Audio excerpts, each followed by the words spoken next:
j'avais une super bonne entente avec toute ma famille. Tout se passait très très bien. J'étais vraiment...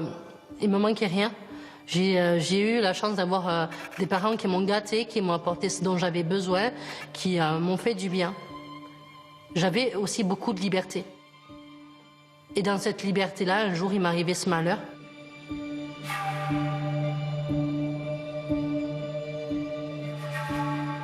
Quand elle a débarqué et qu'elle a raconté son histoire, moi j'ai compris que voilà, donc l'histoire était très très douloureuse. Et à l'âge de 12 ans, j'ai vécu comme un drame dans ma vie qui m'a bouleversée. J'ai été violée. De là, je suis tombée enceinte. J'ai dû subir l'avortement, puis j'ai dû cacher ça à mes frères, à mon père. J'ai énormément changé. Ça a été difficile parce que mon père ne me reconnaissait plus. Parce que la petite fille que j'étais s'est retrouvée avec un bébé dans le ventre. Et quoi qu'on veuille, psychologiquement, ça touche, ça bouleverse une vie. Et je me sentais lourde, je me sentais pas bien. Par rapport à tout ce que j'avais vécu, j'en pouvais plus. Il fallait que je trouve une issue. L'issue, c'était la rue. À 18 ans, j'ai pris la décision de partir. J'étais devenue rebelle, j'étais refermée sur moi-même, je m'enfermais dans ma chambre. À l'école, je tapais ma tête contre des murs. Notamment, j'étais à bout. Et du coup, ces années-là, dans le secret, à me taire, à dire « Mais maman, papa, ça va à mes frères, mais ça va, il n'y a pas de souci, tout va bien, ne vous inquiétez pas, tout va très très bien. Je vois pas de quoi vous me parlez. » Alors que je savais de quoi on me parlait.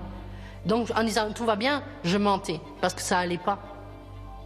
Et ce mensonge-là m'a étouffée. Je me sentais étouffée en moi. Et du coup, tellement marre, je suis partie. À peine majeure, Sonia quitte sa famille. Elle va vivre dans la rue pendant des années, un peu partout en France, passant d'un centre d'hébergement à un autre. Je dirais que la rue, c'est quelque chose de très difficile. C'est une bataille, c'est un combat, on ne sait pas quand est-ce qu'on va s'en sortir. On connaît l'affaire, on connaît le froid. Le pire, c'est les hivers, parce que moi, il m'est arrivé de dormir sous des cages d'escalier et me dire « Mais mon Dieu, demain, tu es moins en vie parce que avec le froid qu'il fait, je vois pas comment je vais pouvoir faire. » Il m'arrivait de mettre ma tête dans le manteau, de mettre les bras dans le manteau et d'essayer de me faire comme une boule autour de ce manteau pour essayer de trouver de la chaleur. Moi, j'ai connu un ami à Tarbes qui, lui, est décédé sur un banc sous la neige. Des personnes sont passées à côté de lui. Personne ne l'a regardé, personne n'a pris soin de lui, personne ne lui a dit « Tiens, une couverture ». Il n'avait rien. Il avait à peine 30 ans et il est décédé comme ça dans le froid. On l'a retrouvé, il était bleu. Il était congelé.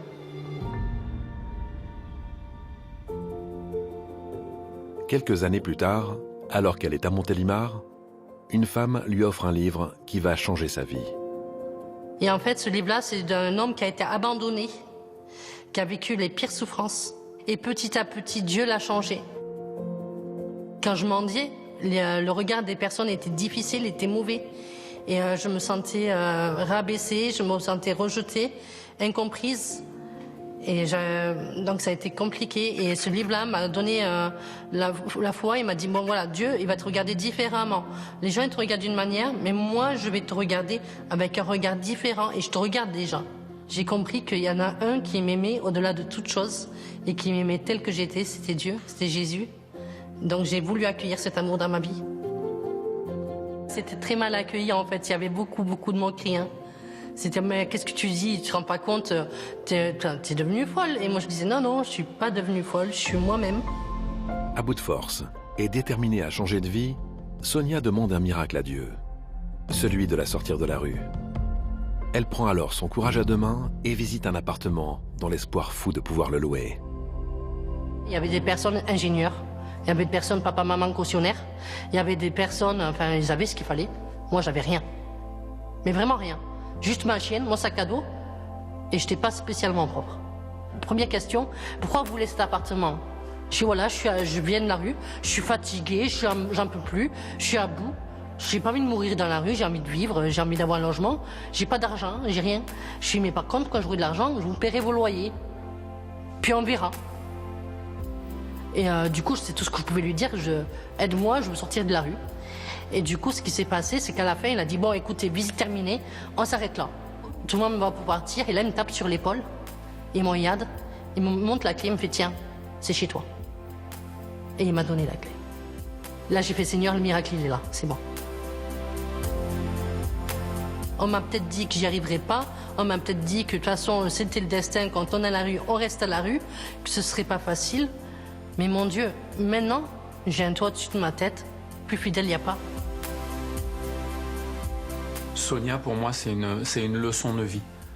Et des fois, je me dis que je suis presque repris aussi dans ma façon d'être pasteur et d'accompagner les gens. Rapidement, en fait, alors qu'elle venait de découvrir Dieu, elle s'est tournée vers les autres. Donc elle a voulu aussi partager ça. Donc elle me dit, Pascal, est-ce que je peux aller dans la rue pour parler aux gens? Alors, je dis, ben ouais. Je pense qu'elle a tellement pris conscience de sa fragilité que ça fait d'elle quelqu'un de très fort, quoi. À 25 ans, et après avoir passé 7 ans dans la rue, Sonia retrouve enfin un toit, puis un travail. Mais rapidement, elle retourne dans la rue. Et cette fois, c'est pour aller aider les autres. Tu veux quoi comme sandwich? Pâté, jambon? Je te ramène ça.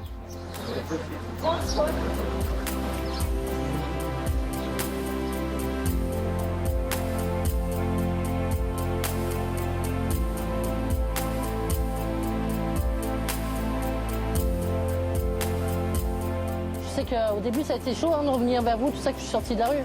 Ça me faisait tellement mal. Et puis, tu vois, j'étais bancale, tu vois. J'ai quitté la zone, mais ça l'a quitté. Je fais comment et je trouve ma place comment? Si Dieu, il a fait ça pour moi, je crois qu'il peut le faire pour les autres, en fait. Et c'est pour ça, en fait, que je fais des maraudes. Moi, c'est ce que je veux, quoi. Je ne peux pas hésiter là-dessus, c'est vraiment ça. Je veux leur dire que Dieu peut les sortir de la rue. Car pour certains, c'est une urgence. Comme pour ce couple, qui a été chassé d'Albanie 4 mois plus tôt, suite à des agressions et des menaces de mort. Mais moi, je prie, je demande à Dieu vraiment qu'il te donne une maison.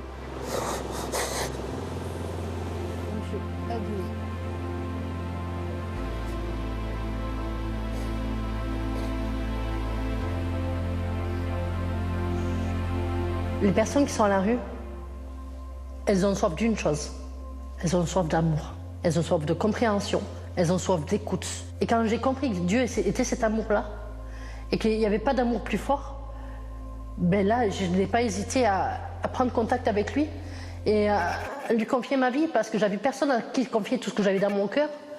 Et je sais que si aujourd'hui je suis vivante, si aujourd'hui j'ai un toit au-dessus de ma tête, c'est parce qu'il existe. Sans lui, je ne serais plus vivante. Je pense que les gens qui la connaissent bien, sa famille, qui commence à être touchée vraiment par son changement de comportement, ses amis, les collègues de travail, ils voient qu'il y a un truc bizarre qui se passe, quoi. Vraiment. Et à ce point-là, et de façon si positive, je pense que c'est quand même hallucinant. Et ça peut au minimum aider les gens à se poser des questions, à se dire, putain, mais est-ce que c'est pas possible, quoi? Est-ce que c'est pas vrai, quoi? Est-ce que c'est pas Dieu? Est-ce qu'il n'existe pas? Et est-ce qu'il n'est pas en train d'agir dans la vie de cette jeune femme? Et dans ce changement de vie, Sonia ne s'est pas arrêtée là. Elle sentait en elle le besoin de se libérer d'un dernier poids, celui de la rancœur.